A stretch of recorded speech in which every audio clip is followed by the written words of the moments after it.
Good evening everybody, let's crack UPSC CSE Hindi में आप सभी का भरपूर स्वागत है। सीसेट की यह अद्भुत और अंतिम प्रहार सीरीज, जिसके माध्यम से हम अपने चयन में जितना प्रयास कर सकते थे एक अंतिम प्रयास फिर करके देख रहे हैं, ताकि सीसेट के कारण यूपीएससी प्रीलिम्स रुकना नहीं चाहिए। इस बार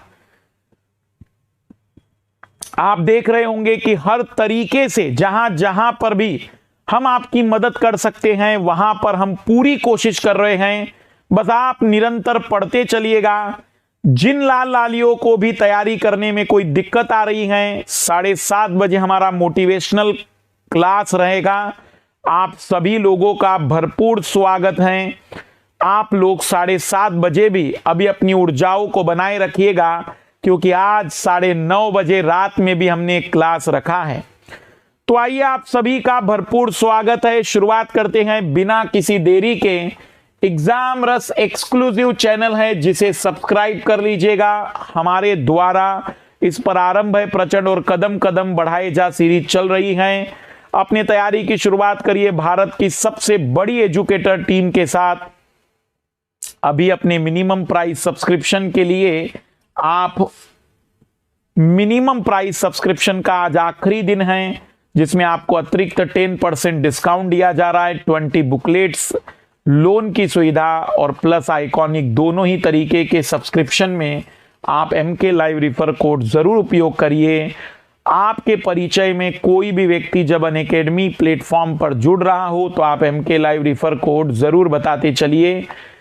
फ्री टेस्ट सीरीज अनअकैडमी चुनौती के नाम से चल रही है, हमारे माध्यम से जो बनाई गई है, इसे जरूर दीजिए। टेस्ट सीरीज में ज्वाइन होने के लिए आपको MK live refer code use करना है। संडे के दिन कॉम्बैक टेस्ट होता है, तो कॉम्बैक टेस्ट में आप पार्टिसिपेट करिए, कई टाइप के स्कॉलरशिप जीत सकते हैं। मेगा कॉम्बैक टेस्ट होने वाला है, MK live refer code use करते हुए आप पार्टिसिपेट वहां भी कर सकते हैं। आज अंतिम दिन है एक्स्ट्रा एडिशनल 10% डिस्काउंट का MK लाइव टीम के साथ। 22 अक्टूबर से हम लेकर आ रहे कंप्लीट 1750 अंकों की कंप्लीट प्रिपरेशन का पैकेज, जिसमें ऑप्शनल और GS दोनों रहेगा। तो आज हम देखेंगे प्रीलिम्स काउंटडाउन हुआ शुरू, खुद से नहीं हारे तो जीत निश्चित है, आज शाम 7:30 बजे। और क्या आप इससे पहले ऐसा पढ़ चुके हैं? तुगलक वंश 9:30 बजे दिल्ली सल्तनत पर हमारी बातचीत शुरू होगी। मैं आज शुरू करने जा रहा हूं मैथ्स, गणित, एक ऐसा शब्द जिसके सुनने मात्र से कई लोगों के हृदय स्पंदन बढ़ जाते हैं। गणित, अंग्रेजी में मैथ्स, पूरा नाम मैथमेटिक्स, जिनके सुनने या जिनके बारे में जानने भर से ही कई लोगों की आत्माएं कांपने लग जाती हैं। अब इन अंतिम समय में मैं आपको ये कभी सजेशन नहीं दूंगा कि एक पर्टिकुलर टॉपिक मैं आपको करा दे रहा हूं, या मैं ऐसा नहीं प्लानिंग कर रहा हूं कि मैं परसेंटेज कर देता हूं। नहीं भाई, गणित को हल करने के कुछ व्यवहारिक तरीके हैं। मैं उन व्यवहारिक तरीकों को आपके सामने रख रहा हूं। जैसे आज मैं आपको गणित में सिखाऊंगा कि बाय ऑप्शन प्रश्न का उत्तर आपको निकालते आना चाहिए। मतलब आज की जो रिफ्रेश कर दीजिएगा, रिफ्रेश कर दीजिएगा, रिफ्रेश कर दीजिएगा।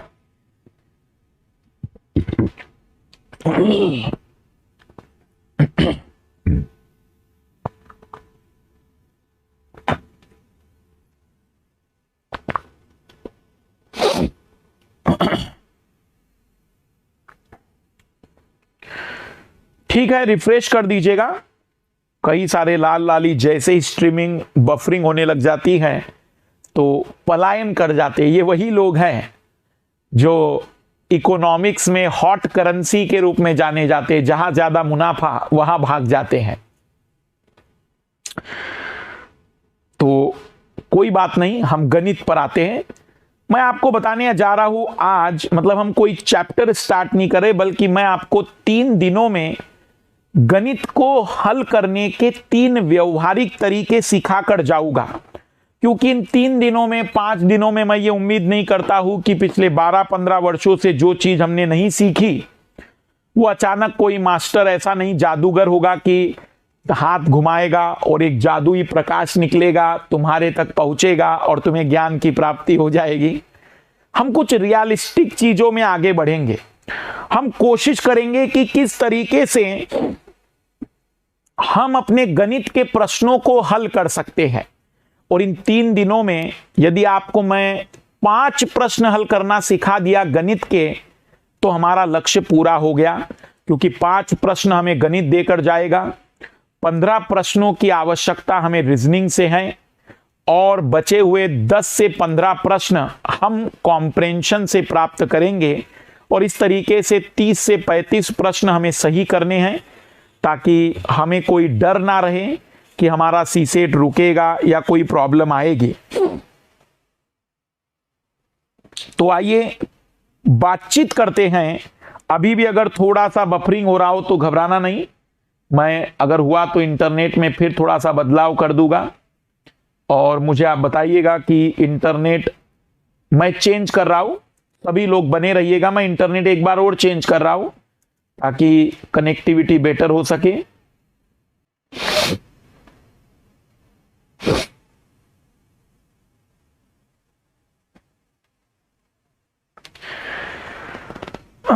अब रिफ्रेश कर दीजिएगा। अब मैंने इंटरनेट मैंने 3 इंटरनेट कनेक्शन ले लिए, यकीन मानिए। पहला ट्राई किया, 3 इंटरनेट कनेक्शन केवल इसलिए ताकि क्लास नहीं रुकनी चाहिए, क्लास बनी रहनी चाहिए। तो अब ये तीसरा इंटरनेट है। पहला तो शुरुआत में ही फेल हो गया था, शायद पहला पर भी जाना पड़ सकता है। आइए शुरुआत करते हैं।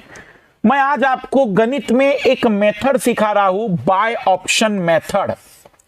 और आज मैं आपको कई अलग अलग तरीके के प्रश्न दिखाऊंगा जिसमें बाय ऑप्शन कैसे आंसर निकलते हैं, हम उस पर बातचीत करेंगे। पहले तो मैं आपको कुछ हिंट दे रहा हूं कि बाय ऑप्शन मेथड कहां पर उपयोग की जाती है या किन चैप्टरों में बाय ऑप्शन मेथड के प्रश्न आपको मिलते हैं। तो बाय ऑप्शन मेथड के प्रश्न आपको मिलेंगे टाइम एंड डिस्टेंस के चैप्टर में। समय और दूरी के जो प्रश्न होते हैं वहां पर बाय ऑप्शन आप बहुत प्रायोरिटी के साथ उपयोग कर सकते हैं।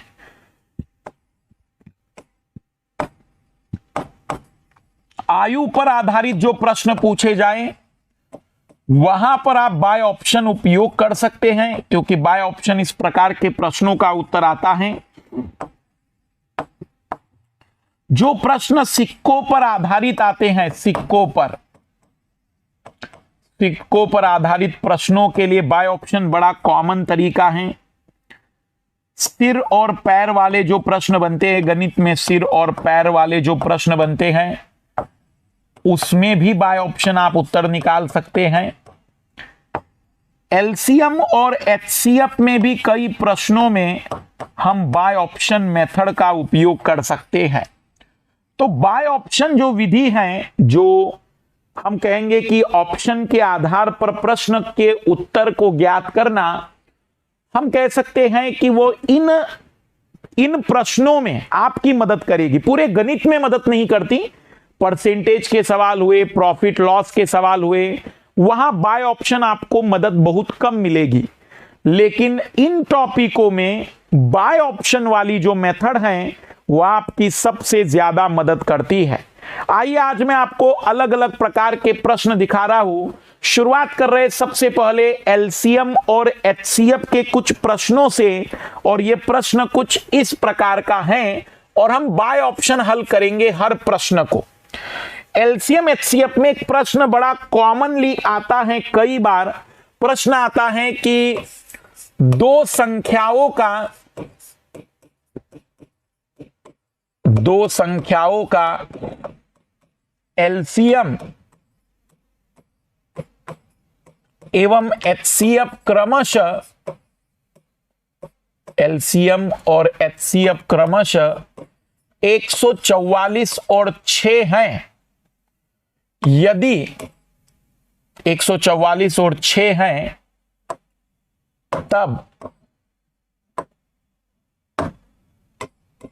तब इन संख्याओं का मान ज्ञात कीजिए। इन संख्याओं का मान ज्ञात कीजिए। तो जो लोग आज पहली बार गणित पढ़ रहे हैं उन्हें मैं थोड़ी सी बात बता दूं। भाई एलसीएम क्या होता है? तो लिस्ट कॉमन मल्टीपल, एक ऐसी संख्या जो कॉमनली मल्टीप्लाई में आती है कई संख्याओं के, जैसे 12 3 के भी मल्टीप्लाई में आता है, 4 के भी मल्टीप्लाई में आता है, 6 के भी मल्टीप्लाई में आता है। तो 3 4 6 का एलसीएम 12 होगा, कॉमन मल्टीप्लाई। और एचसीएफ मतलब जो डिवाइड करता होगा कॉमनली, जैसे 12 को कॉमनली अगर हम बात करें 12 24 दोनों को कॉमनली 12 डिवाइड करता है, 15 और 18 दोनों को कॉमनली 3 डिवाइड करता है। तो जो कॉमनली डिवाइड करता है वो एचसीएफ, और जो कॉमनली मल्टीप्लाई है एम से मल्टीप्लाई, तो याद रखना मल्टीप्लाई जो कॉमन मल्टीप्लाई होता है ना वो एलसीएम होता है। तो हमें कहा गया कि दो संख्याओं का एलसीएम और एचसीएफ 144 और 6 हैं, तब इन संख्याओं के मान ज्ञात कीजिए। और यूपीएससी ने आपको 4 ऑप्शन दे दिए। मान लीजिए यूपीएससी ने आपको 4 ऑप्शन दिए हैं। पहला ऑप्शन दे लेते हैं कि वह संख्याएं 12 और 48 है। मान लेते हैं कि एक ऑप्शन दिया गया है कि 18 और 48 है, 12 और 21 है, 24 और 54 है। मान लेते हैं ऐसे कोई ऑप्शन होंगे। मैं बहुत व्यवहारिक चलना चाह रहा हूं। देखो अब इन अंतिम समय में मैं किसी विद्यार्थी को यह नहीं कहूंगा कि चलो बेटा जिंदगी में तुमने गणित नहीं सीखा, 3 दिन सीख लो मेरे साथ और मैं तुम्हें सीसेट निकाल दूंगा। नामुमकिन है। पर मैं तुम्हें उत्तर निकालना सिखा दूंगा, और मैं उत्तर निकालना सिखा रहा हूं, उस पर ध्यान देना। एलसीएम का एक प्रश्न है और प्रश्न में कहा गया है कि दो संख्याओं का एलसीएम और एचसीएफ क्रमशः 144, 144 और 6 हैं, तब इन संख्याओं के मान ज्ञात कीजिए। तो मैंने कहा भाई एचसीएफ 6 होने का मतलब कि ये नंबर 6 से तो विभाजित होगा ही। तो 6 से विभाजित होने वाले नंबर होने चाहिए। 6 से विभाजित हो रहा है, 6 से विभाजित हो रहा है, 6 से हो रहा है, 6 से हो रहा है, 6 से विभाजित नहीं हो रहा है। मैं कहूंगा ये उत्तर तो होगा ही नहीं। 6 से विभाजित हो रहे हैं, पहली बात। तो हम कहेंगे भी कि वो 6 से तो डिवाइड होना ही चाहिए, 6 से तो डिवाइड होना ही चाहिए। दूसरा 144 उनके मल्टीप्लाई में आना चाहिए। 144 मल्टीप्लाई में आना चाहिए, मतलब 144 उनके गुणनफल में आना चाहिए। तो हमने कहा भाई कि 144 12 के गुणनफल में आ रहा है और 48 के गुणनफल में भी आ रहा है। 18 के गुणनफल में अगर हम बात करें तो 18 से 5 बार 90, 18 6 108, 18 से शायद 8 बार में मल्टीप्लाई में आ रहा है, बिल्कुल 8 बार में मल्टीप्लाई में आ रहा है। 24 के, लेकिन 54 के मल्टीप्लाई में नहीं है। तो अब हमें यह तो क्लियर हो गया कि या तो आंसर ए होगा या तो आंसर बी होगा। अब हमें यह तो पूरी तरह से क्लियर हो गया है कि या तो आंसर ए होगा या तो बी होगा। तो अब एक छोटी सी बात ध्यान से देखना। एलसीएम, अब मान लो अगर इतना भी निकाल पाए तो बहुत है, इतना भी कर पाए ना तो दोनों में से लगा देना। जिनका गणित वीक है मैं उन्हें कहूंगा कि बस इतना भी कर पाए तो दोनों में से रिस्क ले लेना, क्योंकि गणित में 2 ऑप्शन बच जाए तो रिस्क लेने में कोई घबराना नहीं, यहां आंसर लगा देना। बट यहां एक सिंपल सी बात मैं आपको बताऊं कि बहुत सिंपल सा यहां एक और चीज दिख रही है कि 12 के तो सीधे मल्टीप्लाई में 48 आता है, तो यदि इन दोनों लोगों का कॉमन मल्टीप्लाई देखा जाए तो 12 का भी कॉमन मल्टीप्लाई 48 है और स्वयं 48 का भी कॉमन मल्टीप्लाई 48 है, तो इनका एलसीएम तो 48 होता, 144 एलसीएम आएगा ही नहीं, क्योंकि कॉमन मल्टीप्लाई अगर हम देखेंगे 12 और 48 का, तो 12 और 48 का कॉमन मल्टीप्लाई जो दोनों से मल्टीप्लाई में आता है वो तो खुद 48 है, तो हम कहेंगे ये भी उत्तर नहीं होगा। तो सही उत्तर तक पहुंच जाएंगे ऑप्शन बी पर। अगर गणित समझ में आता है तो आप बी तक पहुंचिए, नहीं समझ में आता है तो कोई जरूरी नहीं है, आप दो ऑप्शनों को एलिमिनेट करने को सीख लीजिए पहले। कई बार हो सकता है तीनों ऑप्शन एलिमिनेट हो जाए, पर एलिमिनेशन करने के लिए पहले आपको पता होना चाहिए कि भाई एलसीएम और एचसीएफ क्या है। एलसीएम का मतलब कॉमन मल्टीप्लाई होता है और एचसीएफ का मतलब होता है कि वह डिवाइड करता है, सबको डिवाइड करता है, उसे एचसीएफ कहते हैं। अब मैं थोड़ा सवाल टिपिकल दे रहा हूं और जरा इस प्रश्न पर गौर करना। एलसीएम एचसीएफ का ही प्रश्न है, एलसीएम एचसीएफ का ही प्रश्न है। एक प्रश्न मैं अभी पहले आपको फिर से उसी पैटर्न पर दे रहा हूं, फिर एलसीएम एचसीएफ का एक कठिन प्रश्न मैं आपके सामने रखूंगा। मान लीजिए कि प्रश्न दिया गया है कि दो संख्याओं का एलसीएम और एचसीएफ क्रमशः, दो संख्याओं का एलसीएम और एचसीएफ क्रमशः 210 और 7 हैं, तब संख्याओं के मान ज्ञात कीजिए। संख्याओं के मान ज्ञात कीजिए। ऑप्शन है आपके पास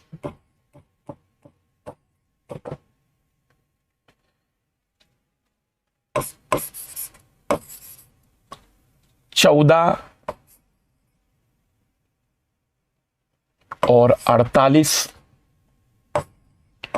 21 और 42,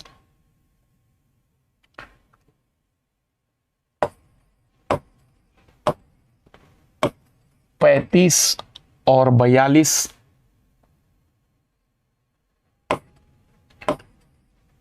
15 और 49। बहुत व्यवहारिक चलिएगा, हम गणित जो सीखने जा रहे हैं कि फाइनली अब इन अंतिम दिनों में हम ये सीख रहे हैं कि सर गणित में मेरे 5 सवाल सही करा दीजिए। आप मुझसे उम्मीद क्या कर रहे हैं कि सर बस मेरे 5 सवाल सही करा दीजिए, बाकी तो सीसेट में देख लूंगा। तो मैं उन 5 सवाल आपकी झोली में डालने की कोशिश कर रहा हूं कि आप 5 सवालों का उत्तर निकाल सके। 5 सवाल,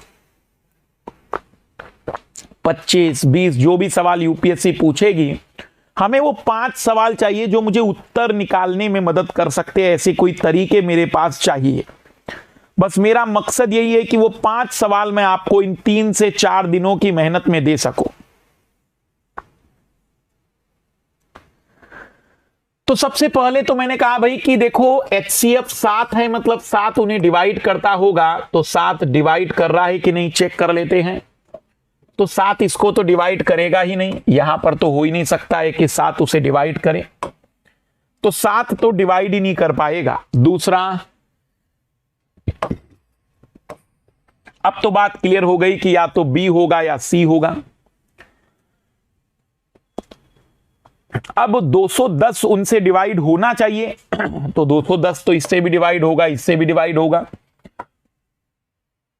इससे भी डिवाइड हो रहा है 210 और इससे भी डिवाइड हो रहा है 210। तो हमने कहा भाई अगर ये वाला उत्तर होता तो 21 और 42 का कॉमन मल्टीप्लाई तो 42 ही आता ना, तो ये तो हो नहीं सकता है। इसका मतलब आंसर आएगा केवल और केवल ऑप्शन सी।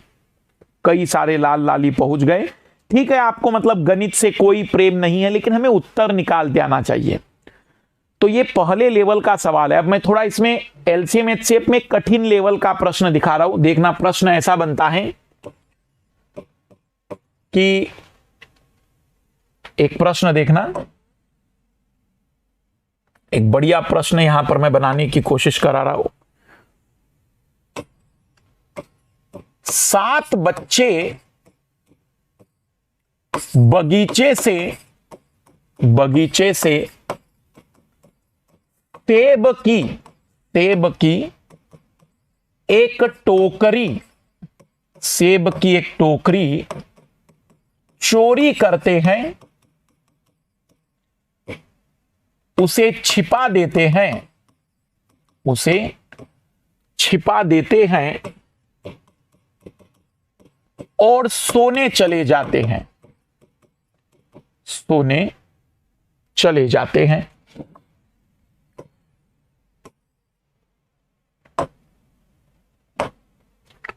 और सोने चले जाते हैं।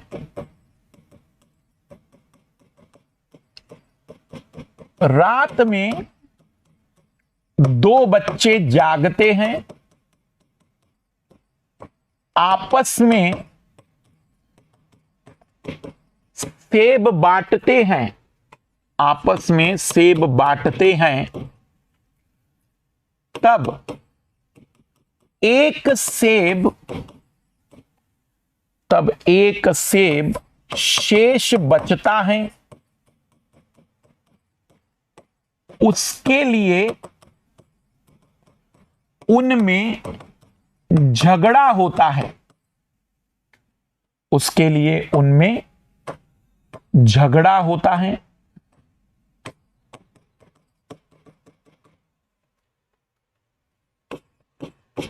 उनकी आवाज सुनकर तीसरा बच्चा जागता है, तीसरा बच्चा जागता है। अब सेब तीनों में बांटे जाते हैं, अब सेब तीनों में बांटे जाते हैं, लेकिन पुनः एक सेब बच जाता है, एक सेब बच जाता है। उसके लिए उन तीनों में पुनः झगड़ा होता है। और इसी प्रकार पांचवा एवं छठवा सातवां बच्चा जागता है, लेकिन सेब जब सातों में बांटे जाते हैं, लेकिन सेब जब सातों में बांटे जाते हैं तो कोई सेब शेष नहीं बचता। उनके द्वारा न्यूनतम कितने सेब चोरी किए गए? ऑप्शन 301, 420, 421, 64। उनके द्वारा कितने सेब चोरी किए गए? कई सारे लाल लाली प्रश्न की लंबाई को देखकर ही घबरा गए होंगे।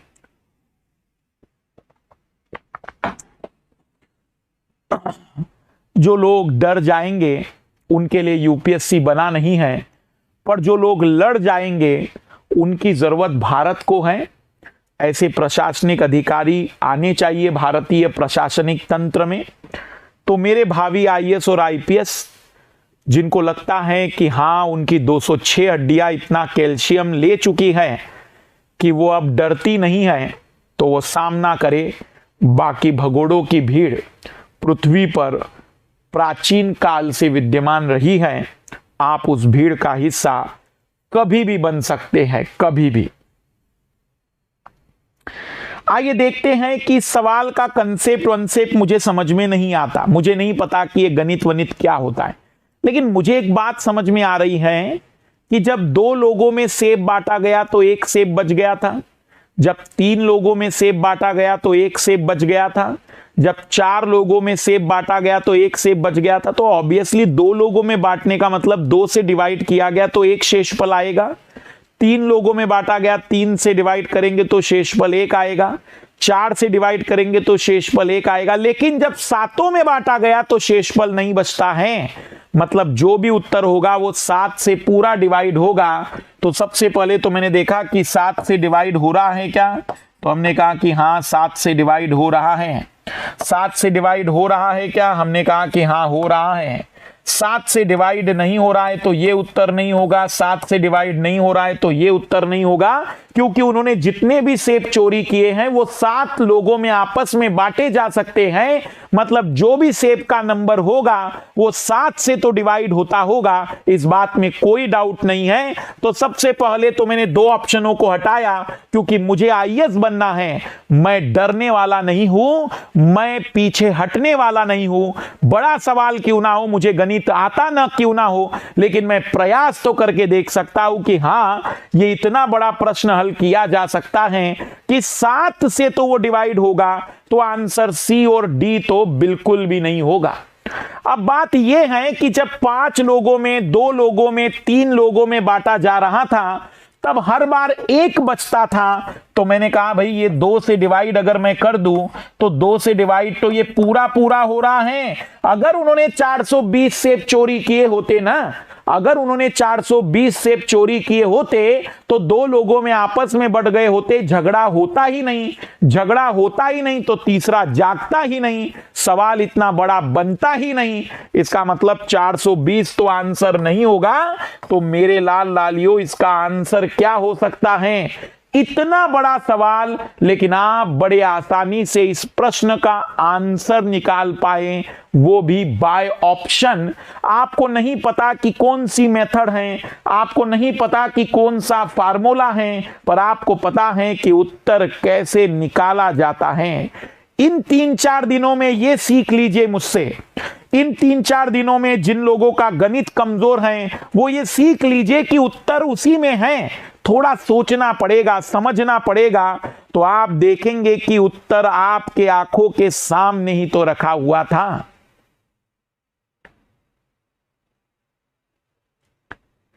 आइए चैप्टर बदल रहा हूं अब मैं आपको सिक्कों वाले प्रश्न से मुलाकात करा रहा हूं। सिक्कों वाले प्रश्न भी बहुत बार यूपीएससी पूछती है और मैं बार बार सजेशन देता हूं कि बाय ऑप्शन चीजों को चुना करिए। जैसे यूपीएससी ने प्रश्न दिया था कि एक थैले में 1 रुपए और 2 रुपए के सिक्के हैं। 1 रुपए और 2 रुपए के सिक्के हैं।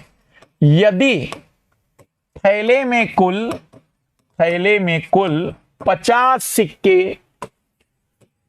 सिक्के एवं 75 रुपए हो, तब 1 रुपए और 2 रुपए के सिक्कों की संख्या ज्ञात कीजिए। सिक्कों की संख्या ज्ञात कीजिए। सिक्कों की संख्या ज्ञात कीजिए। ऑप्शन मैं आपके पास रख देता हूं। 20 और 30, 30 और 20, 25 और 25, 40 और 10। 1 रुपए और 2 रुपए के सिक्के आपके पास हैं और आपको बताना है कि थैले में 1 रुपए और 2 रुपए के कितने सिक्के होंगे। आपका गणित से कोई प्रेम नहीं है, लेकिन जिंदगी में इस ऊपरी संरचना में ऊपर वाले ने 100 अरब न्यूरॉन दे दिए हैं, तो वो 100 अरब न्यूरॉन कुछ तो बताएंगे, कुछ तो कहेंगे कि देखो इसके बारे में इतना तो सोच सकते हो, इतना तो समझ सकते हो।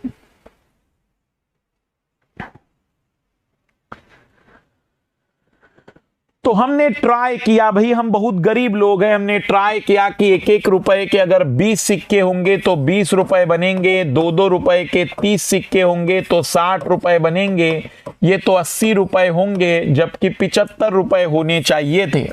1-1 रुपए के 30 सिक्कों से 30 रुपए बनेंगे, 2-2 रुपए के 20 सिक्कों से 40 रुपए बनेंगे, कुल 70 रुपए बनेंगे। तो हम कहेंगे कि बिल्कुल ये भी नहीं हो सकता है, एक एक रुपए के 25 सिक्कों से 25 और 2-2 रुपए के 25 सिक्कों से 50 रुपए बनेंगे।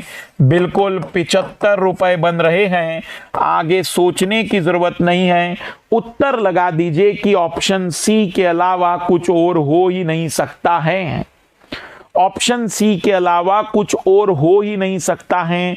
बहुत ही कॉमन सेंस पर आधारित प्रश्न आपसे यूपीएससी कई बार पूछ लेती है और आप है कि उन सवालों को स्किप करके आ जाते हैं। एक और सवाल मैं अभी इसी पैटर्न पर आपको देना चाह रहा हूं। कभी कभी प्रश्न सिक्कों में 1 रुपए 2 रुपए की जगह पैसों का आ जाए कि एक थैले में 20 पैसे और 50 पैसों के सिक्के हैं। यदि थैले में कुल 90 सिक्के हो तथा कुल 36 रुपए हो तब 20 पैसे और 50 पैसों के सिक्कों की संख्या ज्ञात कीजिए। 50 पैसों के सिक्कों की संख्या ज्ञात कीजिए। और ऑप्शन आपके पास महोदय एग्जामिनर ने ये दिए हैं 40 और 50, 30 और 60, 20 और 70, 10 और 80। 20 पैसे और 50 पैसों के सिक्कों की संख्या ज्ञात कीजिए। सीखना है यदि इन 3-4 दिनों में 5 प्रश्नों का उत्तर कैसे निकाले एग्जाम हॉल में, तो ये वो तरीका है जो आपकी मदद करेगा।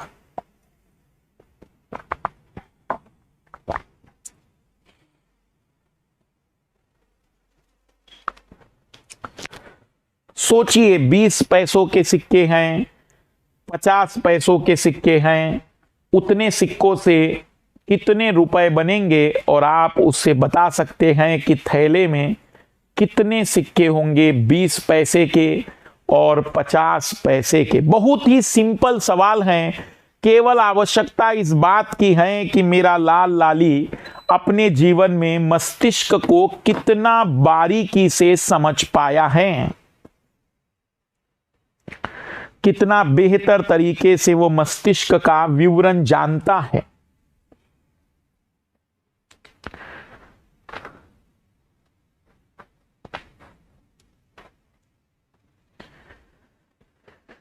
कितना बेहतर तरीके से वो जानता है अपने आप को। आइए जरा देखते हैं कितने लाल लाली उत्तर निकाल पाए। तो ऑब्वियसली आप लोग जानते होंगे कि यदि 20 पैसों के 5 सिक्के होंगे ना मेरे लाल लालियों, भविष्य के आईएएस और आईपीएस ध्यान पूर्वक सुन, 5 सिक्के यदि होंगे, 5 सिक्के यदि 20 पैसों के होंगे तो 1 रुपए बनेगा। तो यहां पर 5-5 सिक्कों से 1 रुपए बनेगा तो 8 रुपए यहां बने होंगे। और 50 पैसों के 2 सिक्कों से 1 रुपए बनेगा, 25 रुपए यहां बने होंगे। हम कहेंगे कि ये तो 33 रुपीज हो रहे हैं, जबकि 36 रुपए होने चाहिए। तो हमने कहा ये तो नहीं होगा। 5 सिक्कों से 1 रुपए बनेगा तो 30 सिक्कों से 6 रुपए बनेंगे। और हम कहेंगे कि 2 सिक्कों से 1 रुपए बनेगा तो 30 रुपए इनके बनेंगे, 36 रुपए यहां बन जाएंगे। हम कहेंगे कि यहां पर आंसर आ जाएगा कुछ इस प्रकार का। अगर ऐसे समझ में ना आए तो 36 रुपए का मतलब 3600 पैसे, 36 रुपए का मतलब 3600 पैसे। तो 30 सिक्के 20-20 पैसों के 600 पैसे और 60 सिक्के 50-50 पैसों के 3000 पैसे, कुल 3600 पैसे यहां पर बनेंगे। आप इस तरीके से भी उत्तर निकाल सकते थे। हमें केवल आइडेंटिफाई करना है कि चारों विकल्पों में कौन सा विकल्प हमारे प्रश्न की शर्त को पूरा करता है, और जो आइडेंटिफाई कर पाएगा वो उत्तर निकाल पाएगा।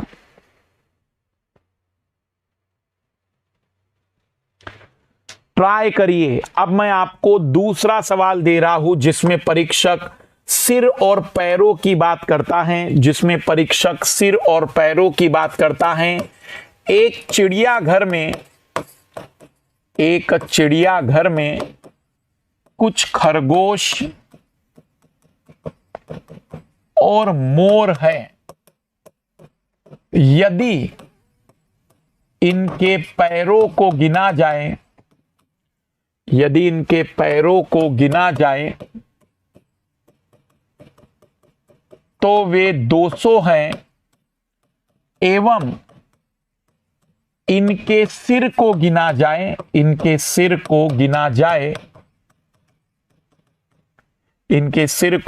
जाए तो वह 80 है। तब यहां कितने खरगोश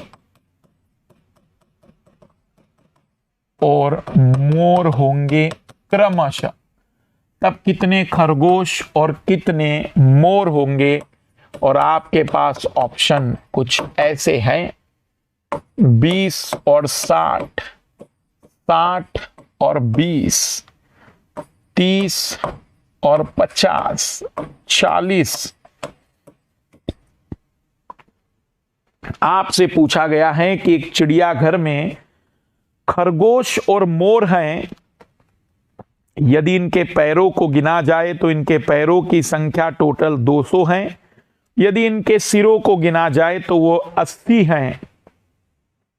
यहां कुल कितने खरगोश और मोर हैं? 4 पैर वाले पहले एनिमल है, क्रमशः कहां हैं? कितने खरगोश और मोर है? यहां क्रमशः कितने खरगोश और कितने मोर है? तो हमें पता है कि भाई वो 80 लोग हैं तो 80 हो रहा है, सभी में 80 हो रहा है। और क्योंकि 80 सिर मतलब 80 जीव हैं, क्योंकि हर एक के पास एक ही सिर होता है। बट खरगोश के पास 4 पैर और मोर के पास 2 पैर होते हैं, तो 20 खरगोशों के पास 4 पैर के हिसाब से कुल 80 पैर होंगे और 80 मोर के पास 2 पैर के हिसाब से 120 पैर होंगे। यही 200 पैर की बात कर रहा था, यही उत्तर हो सकता है। ऑप्शन बी को अगर आप देखेंगे तो खरगोश के पास 60 खरगोश है, कुल 240 पैर हो जाएंगे, और 20 मोर के पास 2 पैर का मतलब 40, 280 पैर हो जाएंगे, जो कि पॉसिबल नहीं है। तो हम कहेंगे कि ऑब्वियसली इसका आंसर आएगा ऑप्शन ए, सीधा पहली स्टेप में आंसर निकल जाता है। मुझे नहीं पता कि यह परमुटेशन कॉम्बिनेशन का सवाल है कि रेशो प्रपोर्शन का सवाल है कि एलिगेशन का सवाल है, किस चैप्टर में आता है मुझे इससे कोई मतलब नहीं। हाँ, मुझे उत्तर निकालते आ जाता है। ज्यादा जरूरी मेरे लिए यही है कि मैं उत्तर निकालना जानता हूं, और मैं प्रश्न का यदि उत्तर निकाल सकता हूं तो मुझे गणित आता है। यदि मैं उत्तर नहीं निकाल सकता हूं तो मुझे गणित नहीं आता है। बड़ा सिंपल सा फंडा है। आइए देखते हैं, अब फिर से चैप्टर बदल कर देख रहे हैं। आयु पर आधारित प्रश्न भी कई बार एग्जामिनर इसमें पूछता है, तो आप बाय ऑप्शन उत्तर दे सकते हैं। आइए देखना, रोहित की आयु 15 वर्ष के पश्चात उसके 5 वर्ष पूर्व की आयु का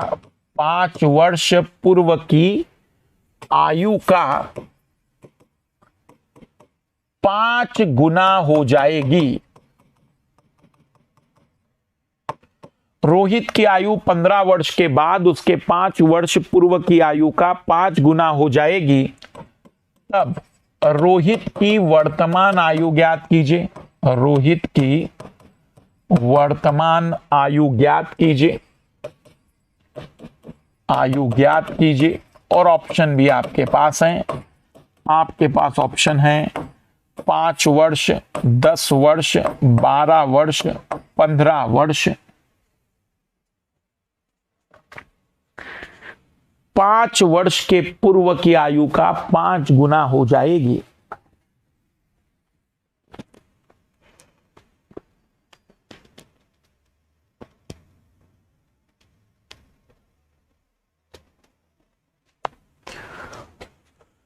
आयु पर आधारित प्रश्नों में भी बहुत से प्रश्न ऐसे हैं जो केवल बाय ऑप्शन से ही आंसर निकाले जा सकते हैं। यदि आप थोड़ा सा भी पेशेंस रखते हैं तो इन सवालों के आंसर निकालने में कहीं से कहां तक कोई दिक्कत आपको नहीं आनी चाहिए।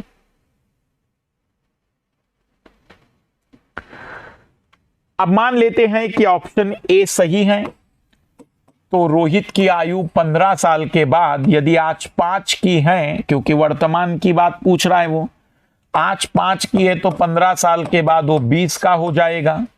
और 5 साल पहले तो रोहित का जन्म भी नहीं हुआ होगा, तब तो वो 0 का था।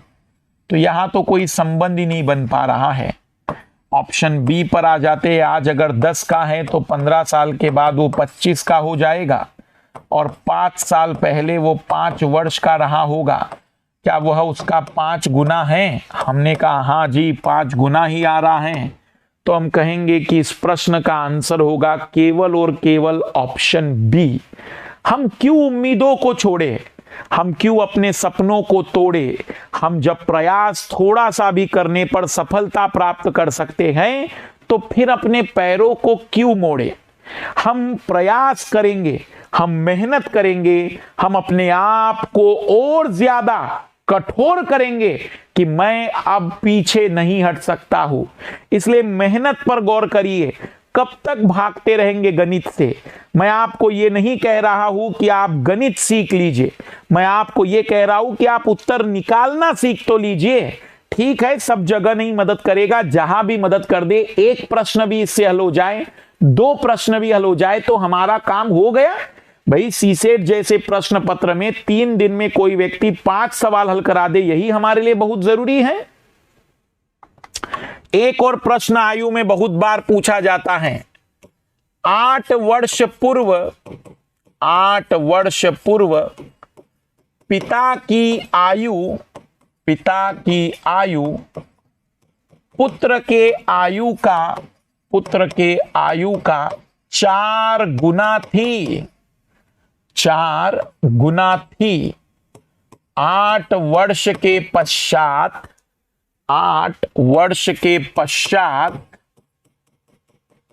पिता की आयु पुत्र के आयु का 2 गुना होगी। तब वर्तमान में पिता और पुत्र की आयु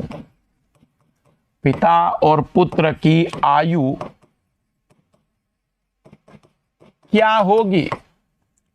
वर्तमान में पिता और पुत्र की आयु क्या होगी? पिता और पुत्र की आयु 32 और 8, 40 और 16,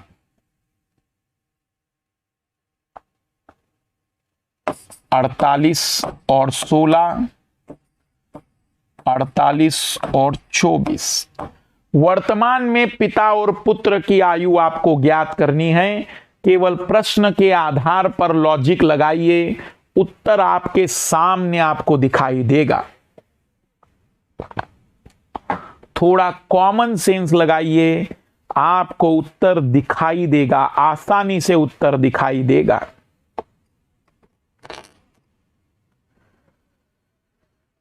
आपके सामने ही उत्तर बना होगा। आप थोड़ा सा उस पर फोकस करिए और प्रश्न पर गौर करिए।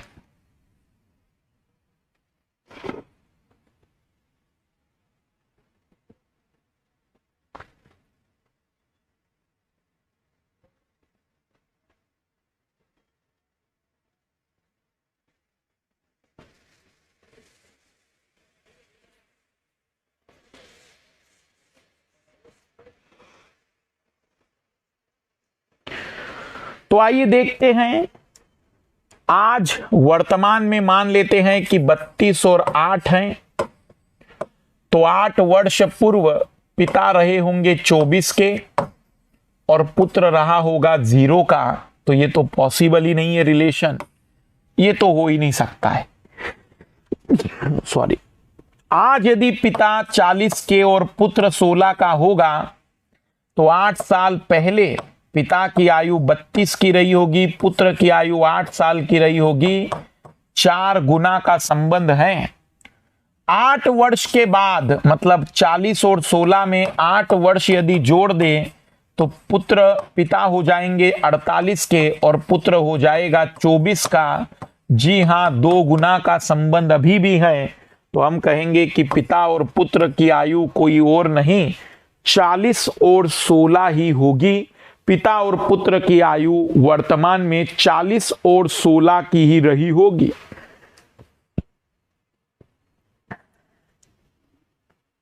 मतलब लॉजिक, आप इस बात को सीखिए कि उत्तर कैसे निकाला जाता है।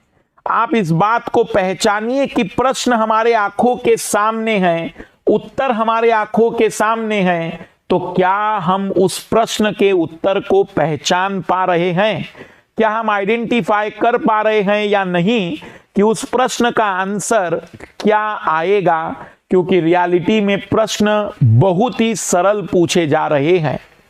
अब आते हैं सबसे कठिनतम प्रश्न जो बाय ऑप्शन हम यूज कर सकते हैं। टाइम एंड डिस्टेंस के प्रश्न, समय और दूरी के प्रश्न जो सबसे कठिनतम होते हैं और हम बड़े आसानी से इन प्रश्नों के उत्तर निकाल सकते हैं यदि आप कॉमन सेंस की बात करें तो।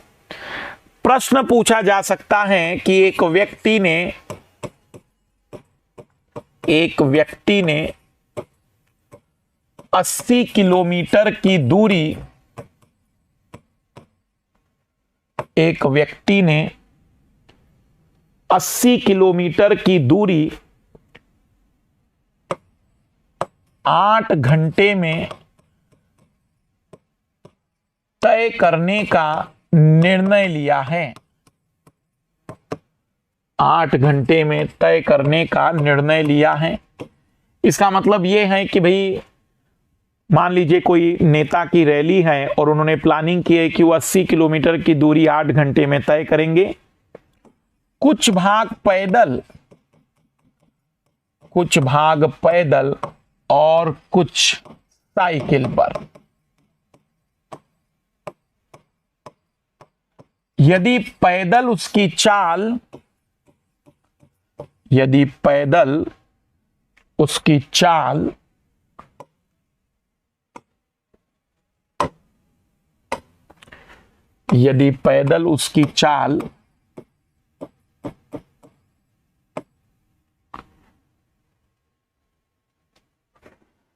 10 घंटे में तय करने का निर्णय लिया है, 8 घंटे में तय करने का निर्णय लिया है। मैं इसको थोड़ा विस्तारित कर दूं। 8 घंटे में तय करने का निर्णय लिया है, कुछ भाग पैदल और कुछ भाग साइकिल पर। यदि पैदल उसकी चाल 4 किलोमीटर प्रति घंटा, 4 किलोमीटर प्रति घंटा एवं साइकिल पर मैं प्रश्न को एक बार देख लेता हूं जो यूपीएससी ने 2002 में पूछा था। 2002 का प्रश्न है ये यूपीएससी का।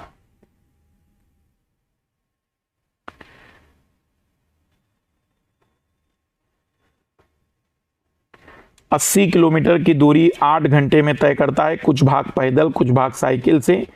यदि पैदल इसकी चाल 8 किलोमीटर प्रति घंटा, पैदल इसकी चाल 8 किलोमीटर प्रति घंटा और साइकिल पर 16 किलोमीटर प्रति घंटा हो,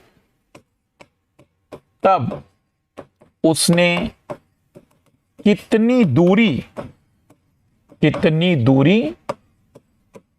पैदल और कितनी दूरी साइकिल पर चली होगी, कितनी दूरी साइकिल पर चली होगी। और ऑप्शन आपके पास कुछ ये दिए थे यूपीएससी ने, 20 और 60, 30 और 50, 48 और 32, 60 और 20। 80 किलोमीटर की दूरी एक व्यक्ति 8 घंटे में तय करता है कुछ भाग पैदल और कुछ भाग साइकिल पर चलता है।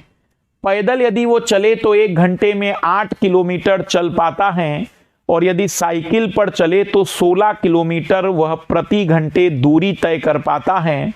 तो वो कितना भाग पैदल और कितना भाग साइकिल पर चला होगा, और आपके सामने ऑप्शन भी है।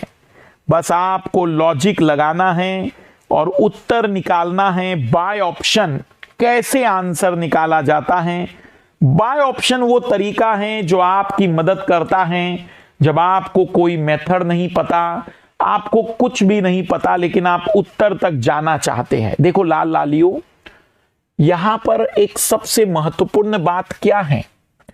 8 घंटे में तय करना है 80 किलोमीटर। तो ये तो सभी 80 किलोमीटर ही है। अब 8 घंटे में तय करना है। कोई व्यक्ति 8 किलोमीटर प्रति घंटे का मतलब क्या हुआ कि वो हर घंटे 8 किलोमीटर चल पाएगा। तो अगर 20 की बात करें तो 20 किलोमीटर चलने के लिए उसे 8 किलोमीटर और 4 किलोमीटर मतलब 2.5 घंटे लग जाएंगे।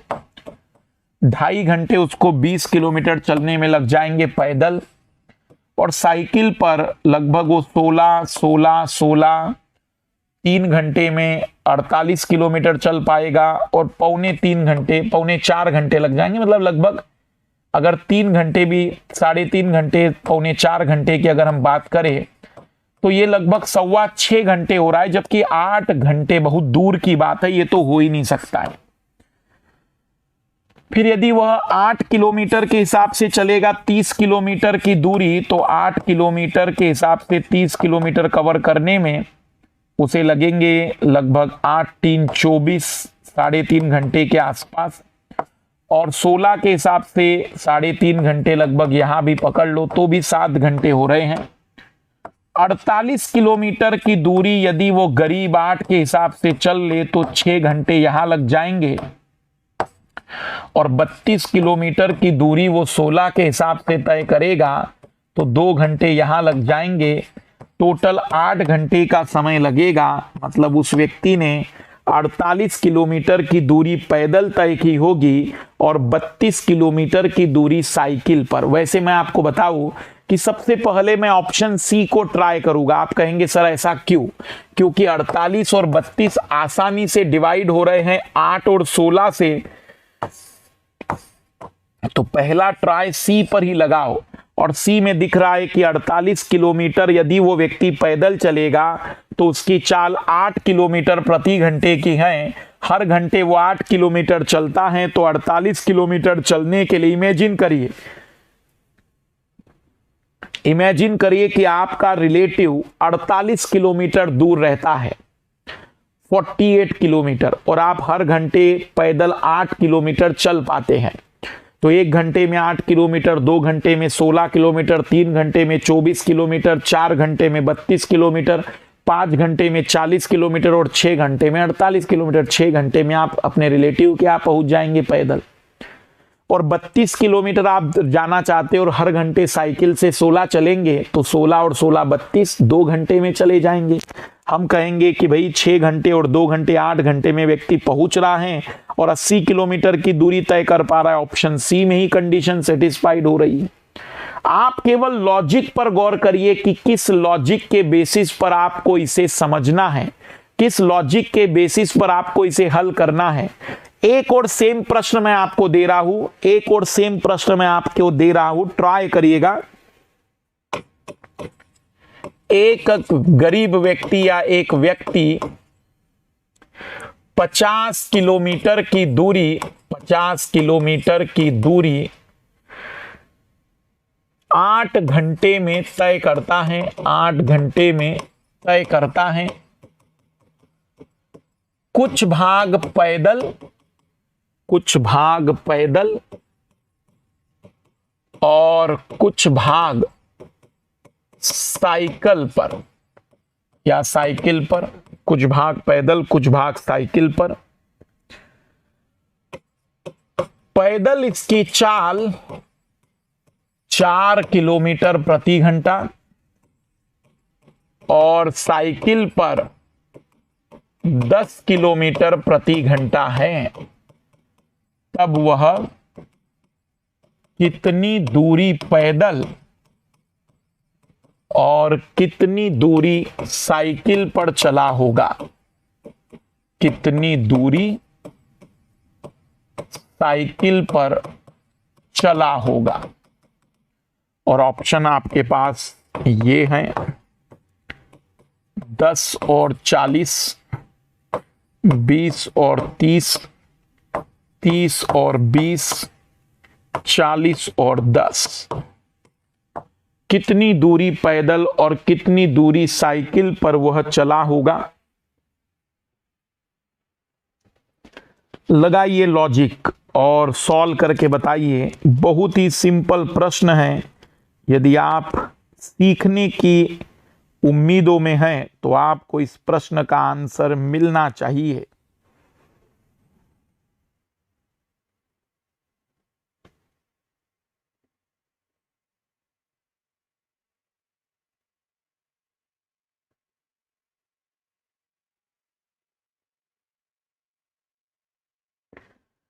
बहुत ही सिंपल प्रश्न है, बशर्ते आप उसे उस नजरिए से हल कर पा रहे हैं या नहीं। मुझे नहीं पता कि कौन सा चैप्टर का सवाल है, पर मुझे पता है कि बाय ऑप्शन उत्तर कैसे निकलता है। तो आप बहुत आसानी से यूपीएससी में 4-5 सवाल मैथ से निकाल लेंगे, बहुत आसानी से। अगर व्यक्ति 4 किलोमीटर चलता होगा हर घंटे तो 10 किलोमीटर की दूरी 2.5 घंटे में तय करेगा, और 40 किलोमीटर 10 के हिसाब से 4 घंटे में 6.5 घंटे लग जाएंगे, जबकि 8 घंटे लगने चाहिए थे। 20 किलोमीटर यदि वह पैदल चल रहा होगा तो पैदल 4 के हिसाब से 20 किलोमीटर चलने में 5 घंटे लगेंगे, और 10 के हिसाब से 30 किलोमीटर चलने में 3 घंटे लगेंगे। 8 घंटे का समय लग रहा है। तो इस प्रश्न का आंसर हो ना हो ऑप्शन बी होगा। लाल लालियो, ऑप्शन बी होगा। आवश्यकता इस बात की है कि आप उत्तर निकालना जानते हैं या नहीं। गणित आता है या नहीं वो उतना इंपॉर्टेंट नहीं है, पर उससे भी ज्यादा इंपॉर्टेंट है आपको केवल उत्तर निकालते आता है या नहीं। आइए लाल लालियो, एक और सवाल दे रहा हूं मैं, यूपीएससी 2002 का ही प्रश्न है, टाइम और डिस्टेंस का, और मुझे लगता है कि सवाल बहुत सिंपल है। दो महिलाएं एक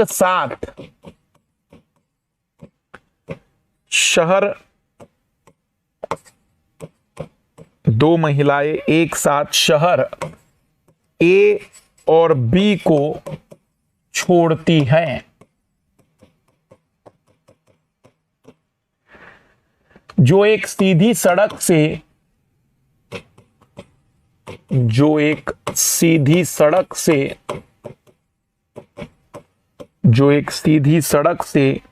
एक दूसरे से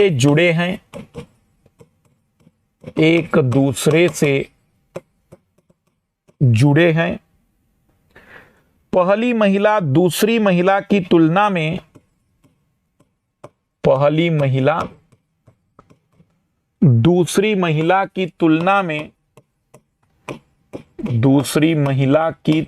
में 2 किलोमीटर प्रति घंटे की अधिक चाल से चलती हैं।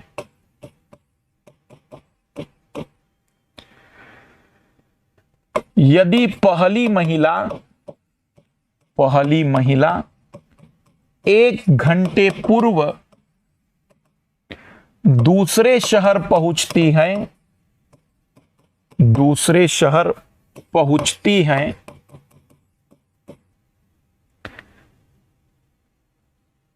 तब इनकी चाल ज्ञात कीजिए। यदि दोनों शहरों के मध्य की दूरी 24 किलोमीटर हो। ऑप्शन आपको यूपीएससी ने जो दिए थे, हो सकता है कि इस बार ये सवाल फिर से कट पेस्ट हो जाए।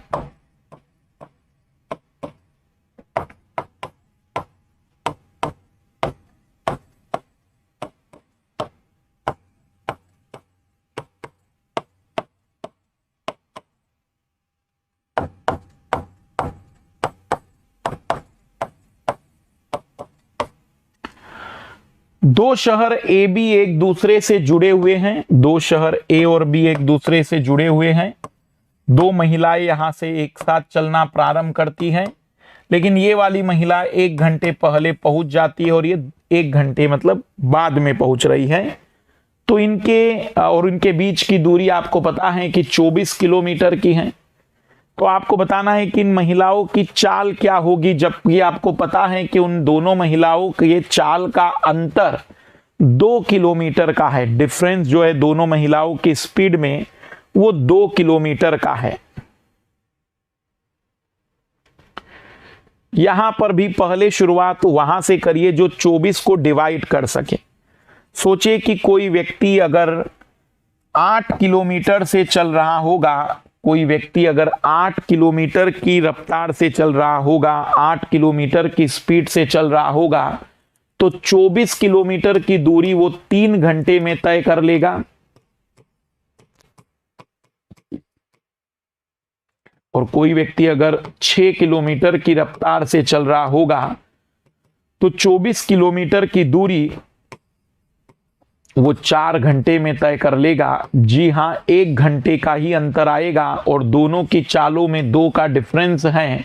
ऐसी कंडीशन किसी और जगह सेटिस्फाइड नहीं हो पाएगी और इस तरीके के प्रश्न का आंसर भी हम बड़े आसानी से दे सकते हैं।